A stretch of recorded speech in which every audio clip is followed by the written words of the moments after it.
well-being is a broad but much misunderstood topic in today's date, with issues like anxiety, stress, work imbalance, and more impacting our entrepreneurs.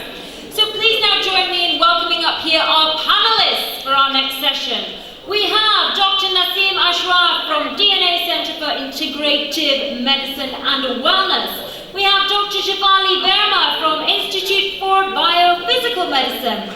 And Ms. Jennifer Randayam from Focus Direct Management Consultants. Hands together, please. Our panelists. And I'd now like to welcome the lovely Sandy Saxena from Echelon Advisors and Management Consultants. Sandy, please. Thank you very much. That was a wonderful introduction. I'm already energized.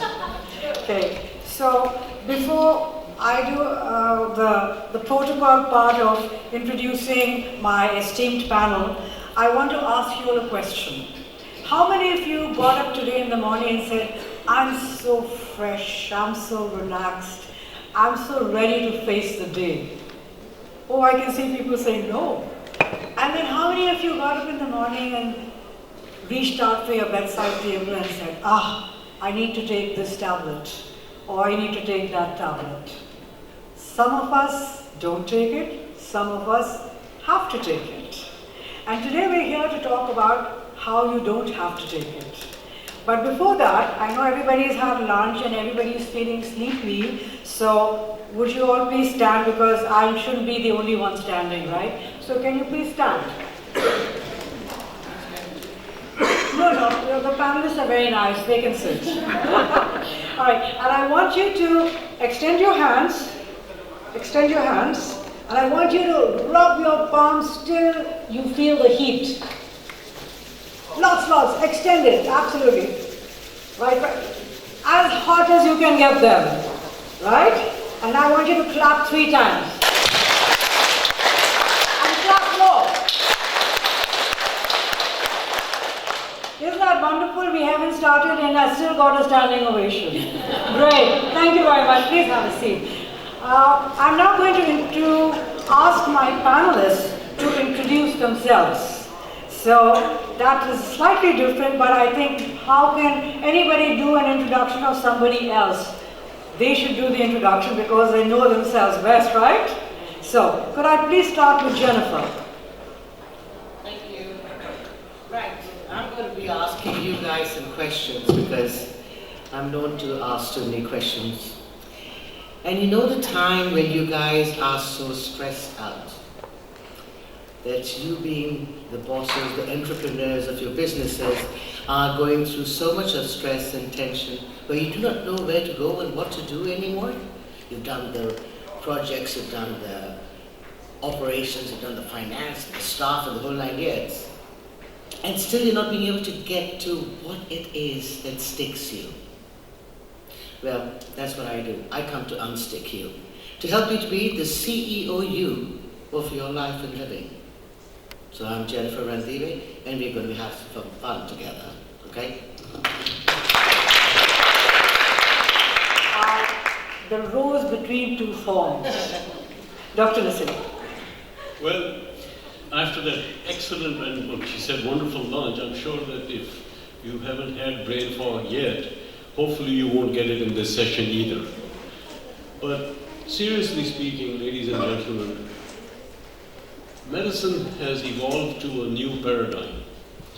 After practicing almost 35 years as a traditional internal medicine and critical care specialist in the US, I realized that really this was not what medicine was supposed to be. I was cheating myself and I was cheating my patients, because all we were doing was writing prescriptions. So hopefully, in this session, what we will aim to achieve is to share with you that what is truly wellness.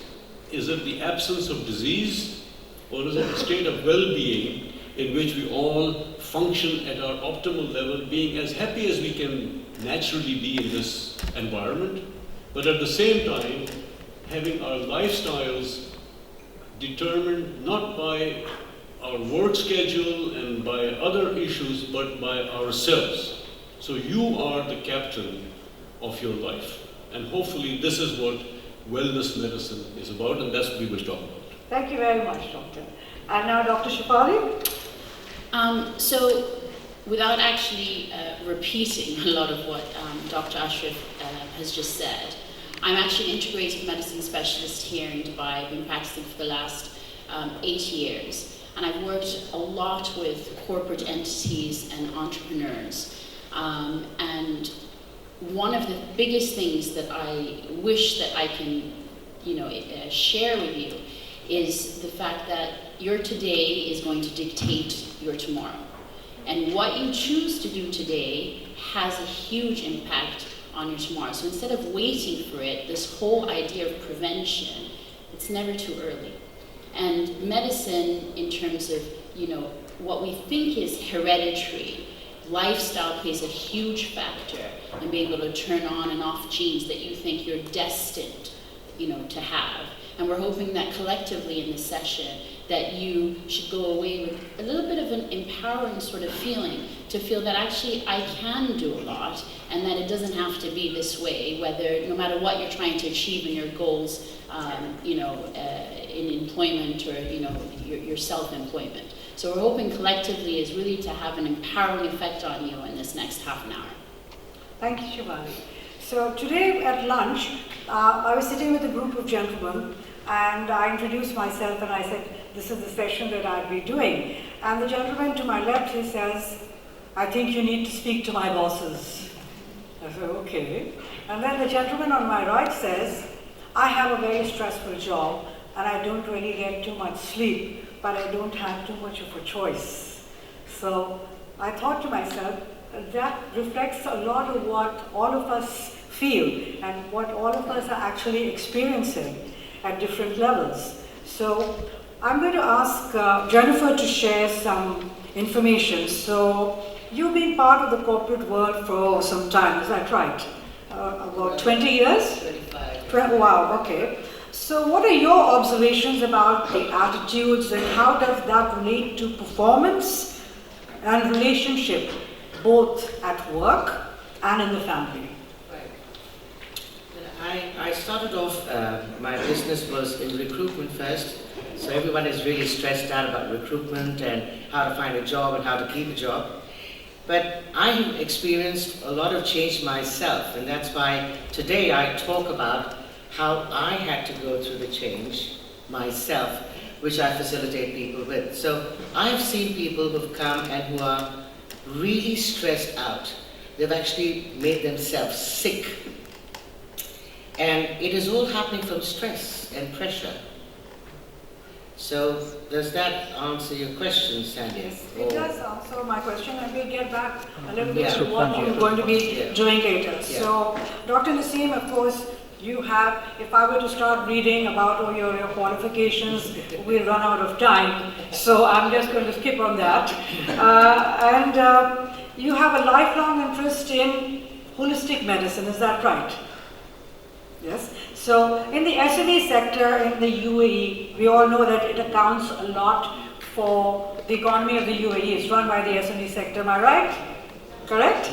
And there's a lot of competition, and there's a lot of sustaining cash flows, meeting payment deadlines, and all the pressures that we now consider to be part of life, right? So I hear it very often, that's the way it's done. That's the way it is. And it seems to be accepted. So sleep deprivation, which I talked about, not exercising, over-exercising, a lot of work stress, correct? So what do these pressures do to the body and what happens in the long run? Let me just, I think it doesn't take a rocket scientist to understand that you pay a big price for this so-called lifestyle, which is driven by stress. Everything has to be balanced. I think that's the challenge that we all have to strive for.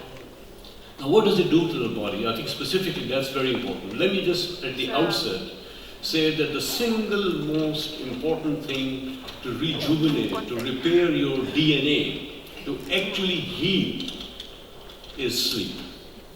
And this notion of, macho notion of 3 to 4 hours of sleep, and I can get by for 3 days without sleeping, I mean, it's literally killing us inside. So that's crucial, and the reason that it happens is that everything in the body is wonderfully, intricately connected, starting with the brain. In the brain there is an area which is the hypothalamus of the limbic system. You don't need to worry about that. But that's as much emotional as it is physical. So there are hormones that start from the brain to go to another portion of the brain called the pituitary gland, and then a cascade happens where they directly affect the single most important organ in our body in a way for stress, which is the adrenal glands. These are 2 glands that sit on top of your kidneys, and they make cortisol. Now we all need cortisol to survive. It's the hormone for flight or fight. But too much cortisol is the basis, is the foundation for literally getting everything from heart attacks to Alzheimer's, to strokes, to diabetes, and to cancer.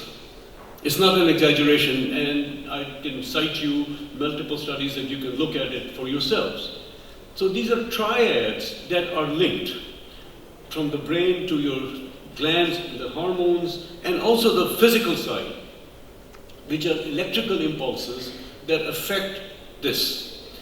So the 3 most important things, if I was to give you a very simplified code for the human body, it would be sleep, exercise, and you truly are what you eat, what you put in your mouth. And I'm sure Shafali is going to talk a lot more about nutrition, but there's a now increasing emphasis and awareness and knowledge coming out about a field called nutrigenomics. My specialty now is practicing DNA medicine, which is called epigenetic medicine, meaning how you can turn genes off and how you can turn genes on for the good and prevent the bad. In that, the fundamental thing that drives is your nutrition. So it's called nutrigenomics, and how you can actually modify that. We can talk about that a little bit more, but I think stress is the basic driver for affecting us in terms of getting all the subsequent bad outcomes that happen to us. Thank you very much, Doctor. And now, Shafali, coming to you. No time. Meals at any time. Late night dinners. Eating out is the norm, right? What does that do to our system? So everything you've just mentioned is, you can define it also as stress.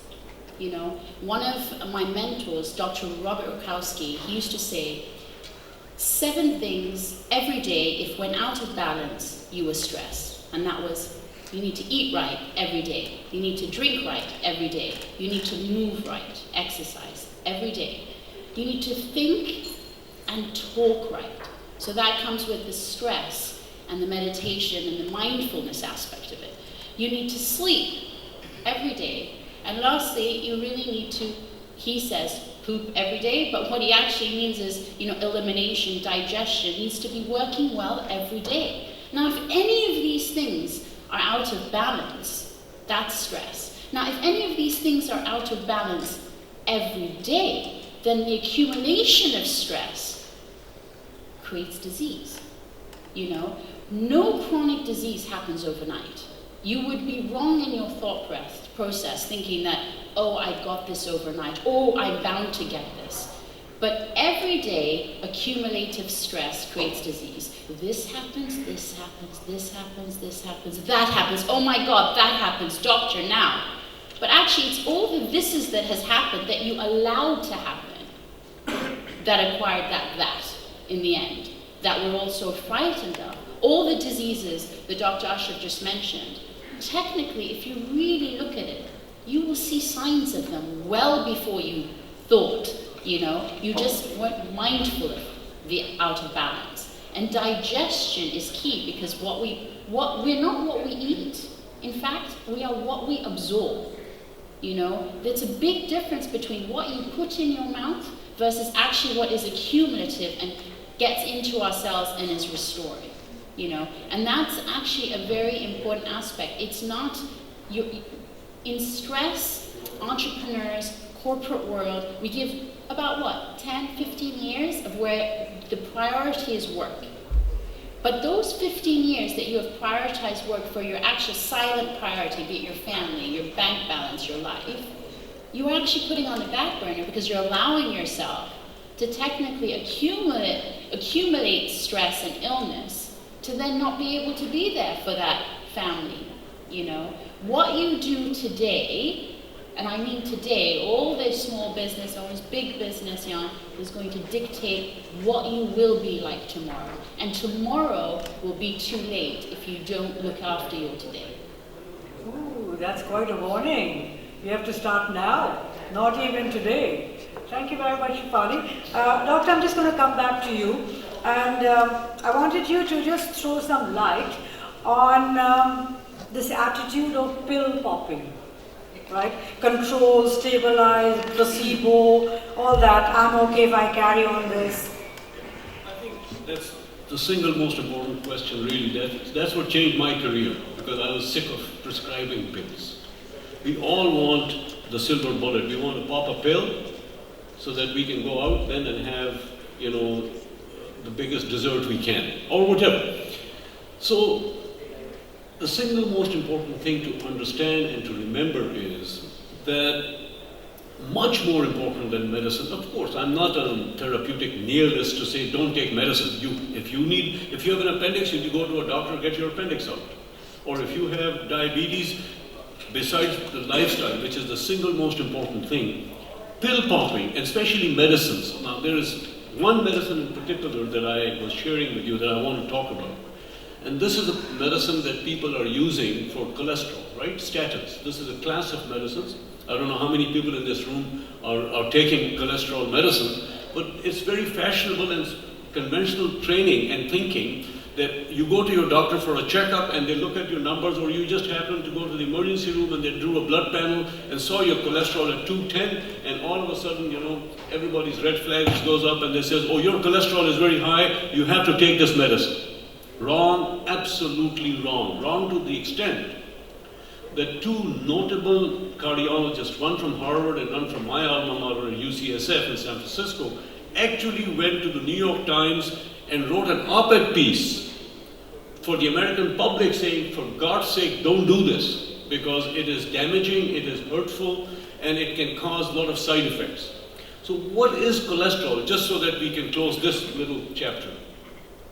You can have a cholesterol of 300 and it will not touch you.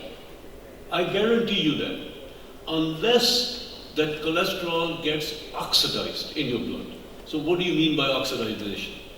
It means a state of stress and inflammation. If you have chronic inflammation in your body, which happens from eating the wrong foods and lack of sleep and no exercise, yes, then that cholesterol will cause heart attacks and will lead to strokes and damage your kidneys and your eyes and blah, blah, blah. But if you have to address it, you have to address it through your lifestyle. You can actually modify that, this high cholesterol being a time bomb, and make it into a completely innocuous thing with no damage to you if you have proper sleep. And let me say sleep, enough sleep, minimum 7 to 8 hours, minimum, not even 6. Your body needs that much to restore itself. You need 3 deep cycles to restore your DNA, okay? And you can catch up. The weekend catching up just has some relevance to it. So that's very important. Pill popping. Now, the other thing is, I get a lot of people who come to me and say, but doctor, I cannot sleep. My mind is racing. My mind, and I cannot shut it off, okay? Very common. It happens to me many times, sometimes. Again, the idea is to start and inculcate in your lifestyle a routine in which you do have the proper sleep. Sleep just does not happen that at 10 o'clock, you know, you are in a most competitive phone call with a partner or somebody, and then you can switch off and say, I can go to sleep now, in a room in which this blue light from this telephone is sitting right next to you, and every 10 seconds you're checking your WhatsApp messages. How can you sleep?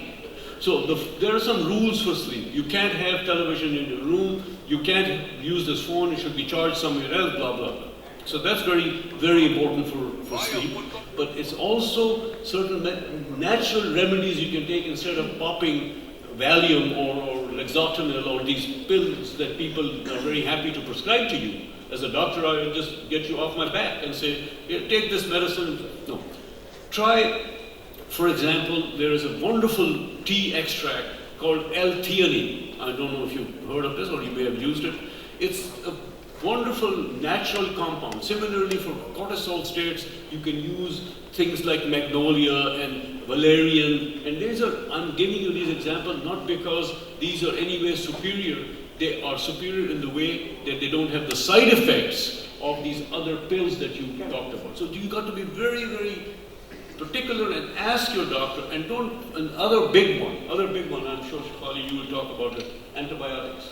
And what it does to you, well, we pop antibiotics like there's no tomorrow, and they completely destroy your gut, which is the starting point of you having all these problems.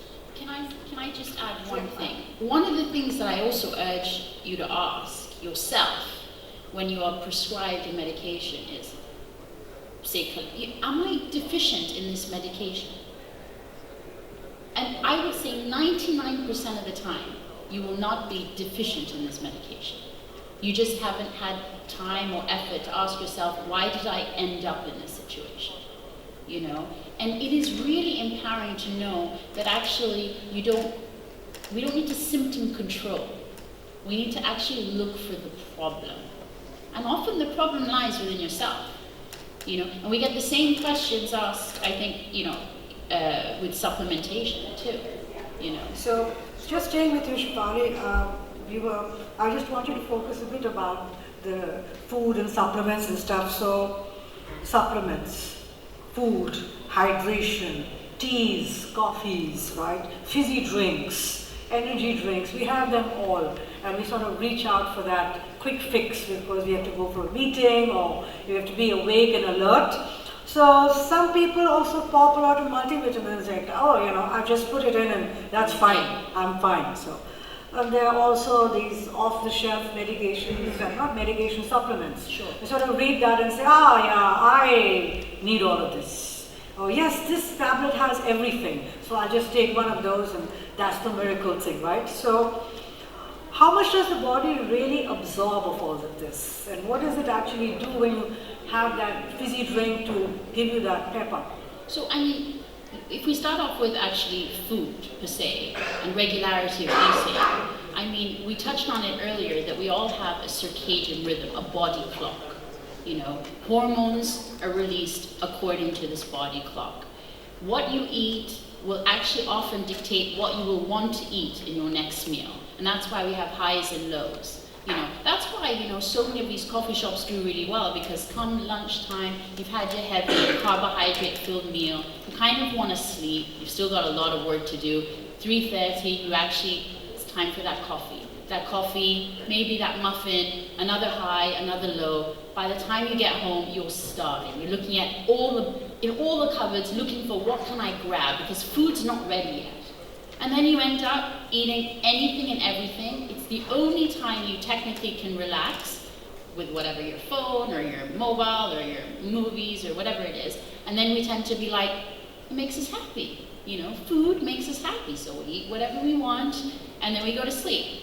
Again, this in and out, up and down, this blood sugar balance issue is actually what causes a lot of problems, a lot of inflammation. Now, inflammation is a very random word, but it actually is the baseline to most diseases, is this inflammatory aspect of food. Fizzy drinks, same thing, a little bit of sugar. Most people are very excited, I only have Coke Zero or Diet Coke. But in actual fact, insulin, which is the hormone that balances blood sugar, is actually released on the taste of sweetness. Think about that. Chewing gum, I was hungry, I'm not eating anything, I'm actually being really low calories, I'm going to chew gum all the time. How many people do that? Loads of people. It's those things that have been created. Small businesses become big businesses. It is a business. How can I sell this to the masses? All these drinks and so on and so forth, how you choose to eat, all that kind of stuff. But if you regulated your blood sugar from the get-go, from morning, woke up, the rest of the day, what you choose would be different. In fact, if you slept your 8 hours, what you choose, and there are studies to show, they had 2 sets of children, I think this is important, so just a minute or so to me, but 2 sets of children, one was kept up all night, or quite a lot of the night, playing video games and so on and so forth. And the other set of kids went to bed on time, had their however many 10 hours. And then the next day they were let into a room where they had, you could eat whatever you want. You had healthy stuff and you had not so healthy stuff. And the children that were up all night playing video games all rushed for that, all the sugary rubbish sort of like high, wasted calorie types. I'm not saying that the good kids went and had the salads, but their relative choice was much more balanced, versus the other children, because sleep also hormonally changes you so that what you choose the next day makes a big difference. In terms of supplementation, there is a need for supplements because our food is not as enriched, but they're all not created equal. So you don't need to reach out for the cheapest brand because it's, cheap. If you're deficient, take it. If you're not deficient, you don't need to take it. And the healthier you are, the more you will absorb, because the less sick you will be. I hope that answered your question. I think you've done quite well, thank you very much. Now I'm feeling guilty because every time I go out for a dinner, I first check out the dessert. And when I see a variety of chocolates, that's what I decide how much I eat, so that I can make place for all the chocolate dessert. So I don't know whether that's a sugar high that's good or not. So Jennifer, now we come to you, and I'm using you as the concluding speaker because I've had the opportunity of coming to you for some crazy stuff. I call it crazy because it's very unexpected, but it also is part of our holistic lifestyle. So we have to take care of our health, we have to take care of how we are going about this, and it's a combination of factors that we have. So a lot of people come to you, Jenny, they have mental issues, they have aches, pains, stiffness, allergies, panic attacks, etc. So what are the underlying causes, and more important, what do you do to get rid of those?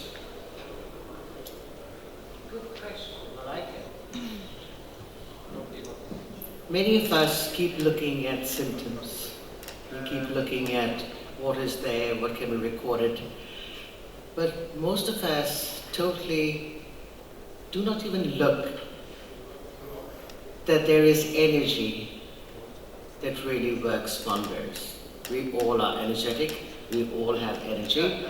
And quite honestly, energy is our first language. Did you all know that? Really? Do you use it to your advantage or do you use it to your disadvantage?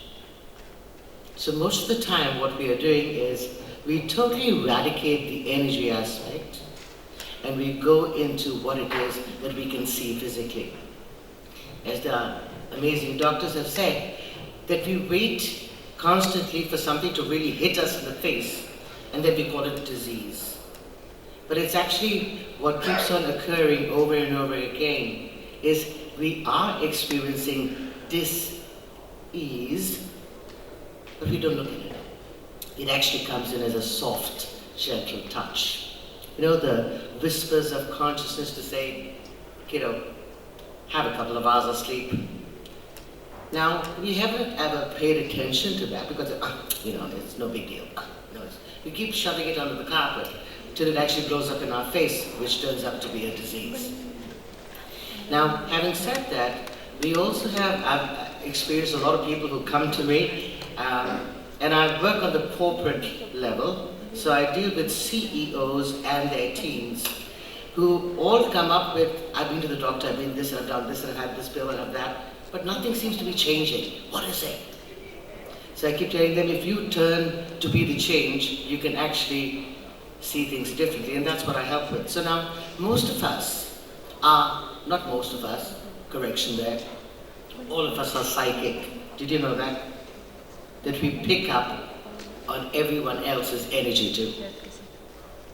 I can say that with confidence because every time I cross the metro, I suddenly get a pain in my neck or my back. And one question that I'm going to leave you with is, next time you have a pain anywhere in your body, can you please ask the question, who does this belong to? Because most of the time, it doesn't belong to us. And now you're taking it on and trying to heal it, and it's not working because it's not yours to heal in the first place. I've had people who've come in with diabetes, with cancer, with severe heart problems, physical. They can experience it, but it doesn't belong to them because I've asked them that question. And maybe we can talk about it, we're running out of time. But essentially, you are that powerful, you are that psychic. So next time before you start pill popping or anything of the sort, as our doctors say, please ask a very simple question. Who does this belong to? Before you actually go into taking some pills, okay? Because most of the areas are cleared up when we ask that question. And just return it to the sender with consciousness attached. That's all that's really required. So I've healed people like that, and plus there have been other things that I've done. And it is fun, it's easy, and it's not stressful at all. Businesses are changing, money flows are changing, people are more happy and engaged, and most essentially, what if you could actually be happy? That's the turning point of everything. All right? Thank you very much. So, my question to you, who's happy? Everybody in the room should be happy. Okay, now come stand up. Please stand up because we got to acknowledge our wonderful panel. Right? We stand up and we will acknowledge. And as we acknowledge, what have we done? We've acknowledged ourselves. Right? By acknowledging everybody else, by appreciating somebody else, we've actually appreciated ourselves. And I think if we keep that in mind, we'll be much happier people. Because one of the most important things in life which I have learned is drop expectation. Drop expectation. When you drop that, trust me, you'll really be chilled out and happy. You won't have to worry too much about what other people think about you. And this panel over here, I think practices that quite a lot. That's why they all look so chilled out. So, thank you very much, my dears. Thank you. Thank you so very much. Thank you to our panelists, and thank you, of course, to Sandy. I love that. Drop expectation. That has just clarified so much for me. What is this? It's done. Drop expectation.